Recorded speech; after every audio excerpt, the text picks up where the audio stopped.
pode ver na internet também, eu coloquei um exemplo de uma ação que não se poderia comprar de jeito nenhum, nem para se aposentar, que tinha alto risco de estar naquele momento numa bolha. E foi um exemplo contrário de qual empresa não investir, que é a Magazine em 2020, aonde no próprio livro eu falei que ela iria cair provavelmente 95% ou mais, até 98%. E foi exatamente o que aconteceu. Não sei se eu comentei isso com você, ou Josué. Magazine Luiza. Aí ela teve uma queda absurda. E o que a gente pode falar disso? O Jorge Soros explica isso como teoria da reflexividade, onde a turma vai por... ficam malucas comprando ações a um preços inimagináveis, até chegar ao ponto do que não dá para subir mais, que a realidade chega e a ação despenca e todo mundo perde tudo. Foi igual a Magazine. O que aconteceu? No auge da Magazine, ela estava 40 vezes o patrimônio. Coloquei no livro aqui. Ela lucrava menos que 0,10% ao ano. A expectativa dela é que ela seria uma Apple da vida, uma VEG, uma empresa... O futuro dela era tão promissor que nem Jorge Soros explica com a teoria da reflexividade, o futuro estava sendo refletido para o presente, e o presente era o futuro, sendo que o futuro nunca aconteceu e nunca iria acontecer, porque o futuro era tão positivo, tão promissor, que qualquer coisa que acontecesse de negativo com a empresa, ela quebraria a expectativa e poderia cair muito, formando o tal do crash. Por isso que aí forma o boom e o crash, que é a empresa sobe demais por expectativa positiva, talvez a expectativa continua até acontecer o ápice da quebra e da super queda. E Josué, você viu lá o caso da Magazine? Você viu o caso da Magazine, Josué?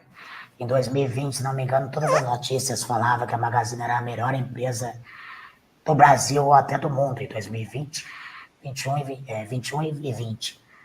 Não sei se você chegou a ver. Naquela época lá. Josué, deu uma cortada aí, Oi, tô te ouvindo, pode falar. Eu não sei se você viu em 2020 as ações Magazine Luiza, você que é do ramo do jornal, né? Deve ter visto muitas notícias da Magazine Luiza. Você viu? Sim. Então, porque ela vinha tendência de alta, né, desde 18, 17, que o pessoal começou a comprar, e na verdade, eu até escrevi um artigo sobre isso, ela foi muito impulsionada por conta da melhora da economia em 2016, que a gente teve essa coisa teve ali o 2012, 14, 15, que o varejo e o consumo deram uma caída, e aí em 16 o brasileiro começa a tomar o poder de compra novamente. E aí com essa retomada do poder de compra, as ações da Magalu, elas foram muito influenciadas positivamente por isso. E aí foi 16, 17, 18, 19, aí 20 nós tivemos a questão da pandemia, e aí depois acabou acontecendo o que você já falou aqui no começo. Mas é porque o setor varejista também, ele é um setor bastante complicado, né? E quando nós olhamos a realidade brasileira, o que acontece? Nós temos impostos, a gente tem uma série de problemas que acabam atrapalhando o varejo. Por que acaba atrapalhando? Porque muitas vezes a pessoa ela pode importar um produto da China ou de um outro lugar do mundo a um preço mais competitivo do que o nosso, e aí fica a pergunta, por que você vai comprar numa varejista local se você consegue importar esse produto do outro lado do mundo a um preço melhor? Então tem essas questões todas, e também a gente precisa... Oi.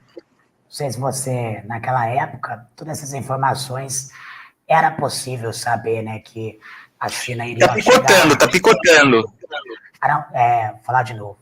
Naquela época que começou a Magazine subir, que nem você falou que ela começou a melhorar, já era previsível que iriam ter concorrentes, que iriam ter chineses chegando no Brasil. Já era previsível, mas as pessoas não quiseram acreditar, né, que o setor pode piorar, porque qualquer setor pode piorar no futuro. Eu aprendi uma coisa, eu sou Tá me ouvindo? Tô ouvindo, pode falar. Então, eu sou graduado em economia e um dia estávamos na aula conversando tal, e aí a professora falou, pessoal, não existe uma empresa ou um setor que ele não vai quebrar. Todas as empresas são passíveis de falência. Basta ela estar aberta. Então, você tem uma empresa na esquina da tua casa, ela pode falir? Pode. Você tem uma empresa gigantesca na tua cidade, ela pode falir? Pode. Ambas podem falir a qualquer momento, a qualquer dia. Não existe uma empresa 100% segura. Todas vão quebrar um dia, todas podem quebrar.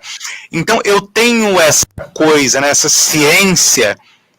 É claro que a probabilidade de uma ou outra quebrar é bem menor, mas elas existem. E aí também depende de uma série de fatores, que vai gestão da empresa, gestão econômica do país, cenário macro mundial, enfim, é uma série de fatores que vão levar a uma possível quebra de alguém. Ô Josué, gostaria de falar também, porque a gente falou de quebra, né? Mas não é só isso a Bolsa de Valores.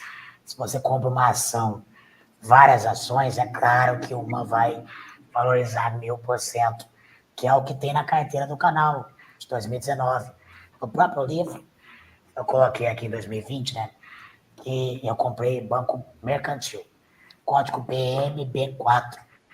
Paguei R$4. Se você ver hoje, está cotado a 40, não sei quanto que eu fechei, que fechou hoje. É 1000% de valorização. Numa ação, é claro que as outras duas maiores posições minha subiram com dividendos 300%. E o próprio Banco Mercantil subiu 1000% com dividendo. Gostaria de falar também sobre essa parte positiva. Não é as empresas que sobrevivem, você pode ganhar uma fortuna com elas. Elas que vão fazer você aposentar.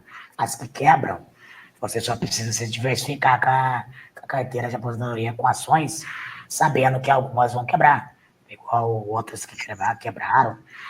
Com o tempo, com a década, vai quebrar, não tem o que fazer. Só que as que sobrevivem, igual o mercantil, 1000%. Aí você vai falar que é hora de vender, que eu não vendo. Não, sabe por quê? Porque a empresa paga 6% de dividendo hoje. E pagava lá em 2020, 2019, 6%. Ela paga 6% do ano. Mesmo assim, subiu 1000% e continua pagando 6%. Ou seja, a renda também cresce junto. A minha segunda posição é o Catex e Banco Amazônia. Subiram com dividendo 300% desde quando eu comprei. Aí em 2020, 2021. Acho que é o Catex, eu paguei 4. Comprei a 5, a 6, a 7, a 8, a 9, a 10, a 11, a 12, a 13, a 14, a 15, a 16. A última vez eu paguei 17. E Banco da Amazônia, eu comprei a 20, 25, 30, 35, 40, 45, 50, 70, 80, 90. A última vez que eu paguei foi 105. E hoje está cotada a 90, eu acho. Então, com o tempo, se você compra boas empresas, algumas vão subir de forma absurdamente, que nem a Marco Polo. Não sei se vocês viram a alta da Marco Polo. Foi uma alta absurda e pagou bonificação de quase, para mim, foi mais do que 100%, porque eu comprei a R$2, ela foi a 8. Rapidamente. Foi só na pandemia. A turma achou que os ônibus iriam acabar e venderam a empresa. Venderam. Como a gente olha passado, e o passado ela sobreviveu a todos os problemas. De 2016, 2014, sobreviveu ao governo anterior, onde as empresas estavam quebrando. Por que não sobreviver na pandemia? E sobreviveu. Aí subiu um monte. Aí tem várias ações que com o tempo sobe bastante. Então, eu gostaria de certificar que algumas empresas vão quebrar, não tem o que fazer. Por isso que a diversificação existe. Só que as vencedoras que vão puxar a rentabilidade para cima. Então, esse que é o diferencial, Josué. Entendi. Eu ia falar outras ações também, mas são várias que subiram bastante. E deixa